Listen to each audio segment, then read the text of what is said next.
दोस्तों 2024 में नवरात्रि 9 अप्रैल दिन मंगलवार से लेकर 17 अप्रैल बुधवार को समाप्त होंगे। आपको बता दें पूजा का शुभ मुहूर्त है 9 अप्रैल को घट स्थापना की जाएगी, जिसका समय सुबह 6:02 से लेकर 10:16 तक होगा। इसके साथ ही 11:57 से लेकर दोपहर 12:48 तक मुहूर्त होगा। आप इन दोनों शुभ मुहूर्त में घट स्थापना कर सकते हैं और इस त्योहार को मना सकते हैं। आपकी जानकारी के लिए बता दें 8 अप्रैल को सूर्य ग्रहण भी पड़ रहा है, तो भैया नवरात्रि का व्रत सूझबूझ के साथ ही रखें। दोस्तों नवरात्रों में ले आना यह एक चीज हो जाएंगे।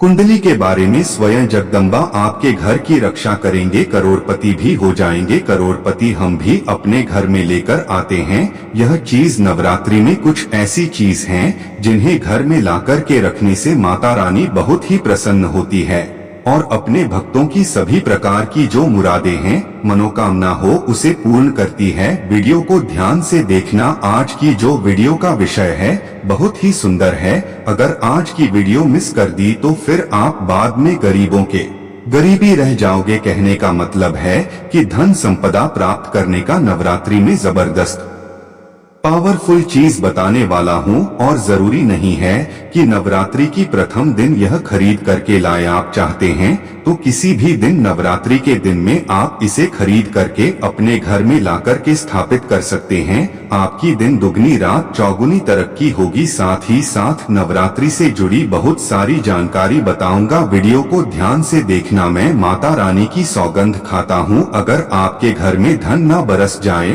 तो मुझे बताना। यह चीज नवरात्रों में हम भी जरूर लाते हैं और हमें माता रानी का आशीर्वाद भी मिल चुका है।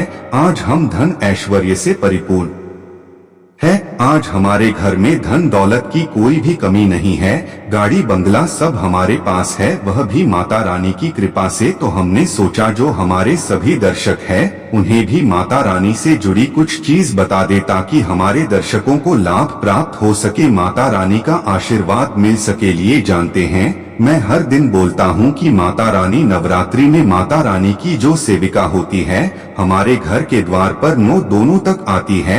हम कितनी पूजा कर रहे हैं, कितना पाठ कर रहे हैं माता रानी के लिए, हम कौन सा भोग लगा रहे हैं माता रानी को प्रसन्न करने के लिए, हम अपने घर में कौन सी वस्तु घर में खरीद करके लाए हैं, सारी जानकारी की सूचना माता रानी को उनकी सेविका देती है। जी हाँ, आपने देखा होगा गांव में जब अगर ग्रामीण इलाकों से होंगे या फिर शहर में रहते होंगे तो जो मुख्य मंदिर होता है माता रानी का, या फिर ग्रामीण इलाकों में रहते हैं तो सभी लोग आपस में सामाजिक स्तर पर माता रानी की एक प्रकार से मूर्ति की स्थापना करते हैं। मुख्य स्थान है वहाँ सभी सेविका माता रानी की गांव में घूमती है, शहरों में घूमती है और कौन कितना कितनी पूजा कर रहा है, कौन कितना पाठ कर रहा है, कौन कितनी भक्ति कर रहा है, उसके अनुसार माता रानी को जाकर के उनके सभी कर्मों को बताती है। फिर माता रानी जाने से पूर्व हमारे कर्मों को, हमारी भक्ति को देखते हुए हमें आशीर्वाद प्रदान करती है, ज्ञान प्रदान करती है। इसलिए नवरात्रि के समय में सोना नहीं चाहिए। नवरात्रि के समय में हमें भूलकर भी शराब वगैरह का सेवन नहीं करना चाहिए। लहसुन प्याज जो यह तामसिक चीज कही गई है इनका पर त्याग कर देना चाहिए। तो नवरात्रि में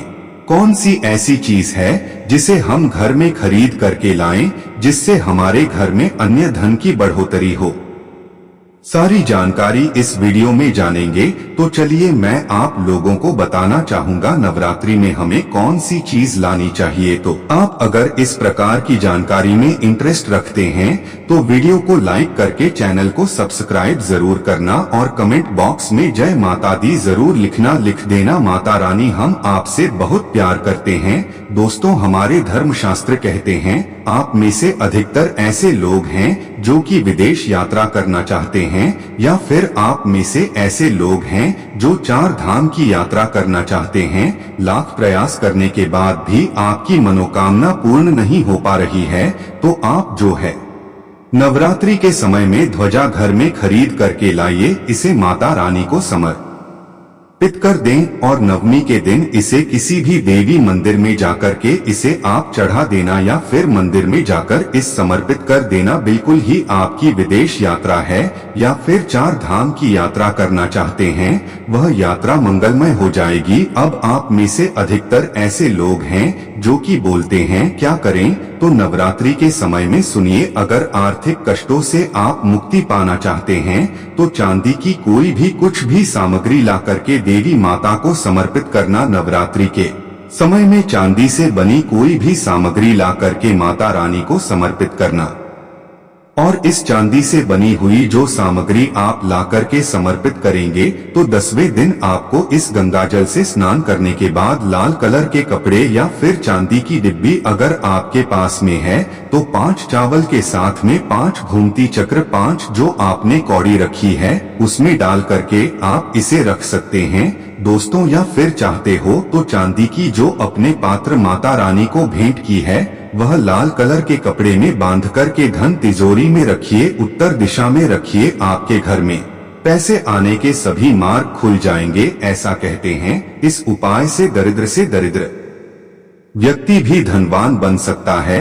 दोस्तों, आप में से ऐसे लोग हैं जो कि आरोग्य पाना चाहते हैं तो नवरात्रि के प्रथम दिन से लेकर के अंतिम दिन तक कभी भी गाय का घी ला करके रखें, बिल्कुल ही गाय का घी ला करके रखें और उनकी जोत जलाएं और माता रानी का जो बीज मंत्र कहा गया है जैसे कि या देवी सर्वभूतेषु शक्ति रूपेण संस्थाएं नमो नमः, इस मंत्र का ध्यान करते हुए माता रानी का बीज मंत्र ओम हरिकली चामुंडाय विच्चे, यह बीज मंत्र का जप जरूर करना है तो आपको आरोग्य मिलेगा, आपकी जो बीमारी है वह दूर होगी। दोस्तों, आप में से ऐसे लोग हैं जो कि स्वयं का घर चाहते हैं, यानी उनके घर नहीं है और वह चाहते हैं माता रानी की कृपा से हमारा घर हो जाए। देखिए, इस उपाय से हम कई लोगों को घर प्राप्त कर चुके हैं। तो करना क्या है, मिट्टी का छोटा सा घर खरीद करके लाना है। मिट्टी का छोटा सा आप स्वयं भी घर बना सकते हैं। यह बना करके माता रानी को समर्पित करना है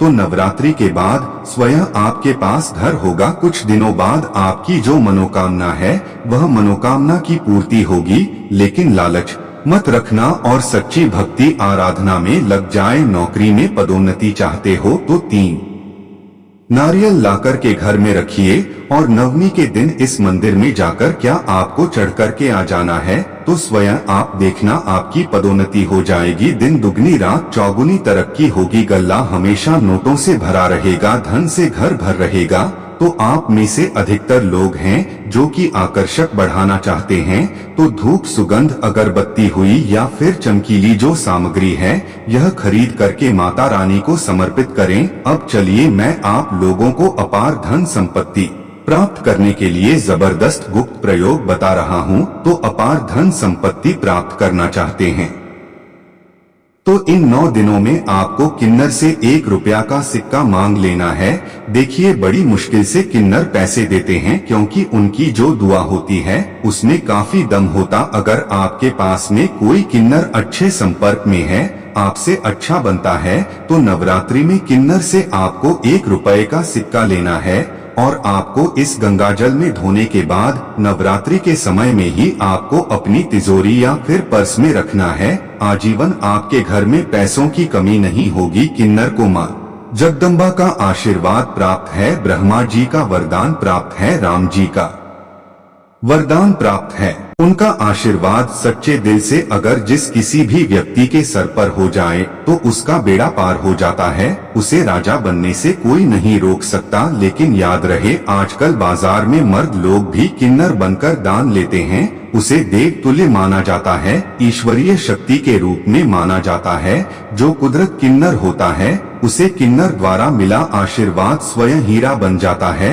धन बन जाता है, सोना चांदी बन जाता है। आप चाहते हैं तो मौली धागा लेके 9 गांठ लगा दीजिए। 9 गांठ लगाने के बाद इस धागे को 9 मनोकामना बोलते हुए नवदुर्गा का ध्यान करते हुए 9 प्रकार की मनोकामना बोलते हुए 9 गांठ लगाना है और नवदुर्गा माता को इस समर्पित कर देना है, यानी कि भेंट कर देना है। तो 9 प्रकार की आपकी इच्छा की पूर्ति होती है, 9 प्रकार की आपको फल प्राप्त होते हैं। माता बड़ी प्रसन्न होती है, खुश होती है। दोस्तों, आप चाहते हो तो कमल पर विराजमान माता लक्ष्मी की तस्वीर भी ला सकते हैं। इससे धन स्मृति घर में पड़ती है, सौभाग्य की प्राप्ति होती है। लेकिन एक बात का विशेष ध्यान रखना, इस आग को उत्तर दिशा में लगाना है। आप चाहते हो तो नवरात्रि के किसी भी दिन में 16 श्रृंगार खरीद करके ला सकते हैं। ऐसा माना जाता है, जो भी व्यक्ति अपने जीवन काल में चाहे एक ही बार क्यों ना हो, चाहे जो भी माता बहनें जीवन काल में चाहे एक ही बार क्यों ना हो, माता रानी को अगर 16 श्रृंगार चढ़ा दे, ऐसे व्यक्ति की जो पारिवारिक जीवन में जो अशांति है, ऐसे व्यक्ति के अगर पारिवारिक जीवन में किसी भी प्रकार की परेशानी है, वह परेशानी समाप्त हो जाती है। अगर कोर्ट कचहरी का मामला चल रहा है या फिर वाद विवाद बढ़ चुका है, डिवोर्स होने का खतरा है, तो 16 श्रृंगार माता रानी को चढ़ा देना बिल्कुल ही बिखरता परिवार बन जाएगा। यानी कि माता रानी बर्बाद होने से बचा लेती है। लेकिन याद रहे, 16 श्रृंगार अच्छे से अच्छा माता को समर्पित करना। मार्केट में केमिकल द्वारा भी श्रृंगार होते हैं, जो कि 2 पैसे के होते हैं, खराब होते हैं, सड़े गले होते हैं। उनमें किसी में तो सामान ही नहीं होता। इसलिए देखकर 16 श्रृंगार अर्पित करें। दोस्तों, नवरात्रि के पश्चात आपका घर धन धान्य से भर जाएगा। दोस्तों, आप माता रानी पर विश्वास करते हैं तो वीडियो को लाइक करें और शेयर करें, ताकि आपके द्वारा अन्य लोगों का भला हो सके। हमारे चैनल को सब्सक्राइब कर लें।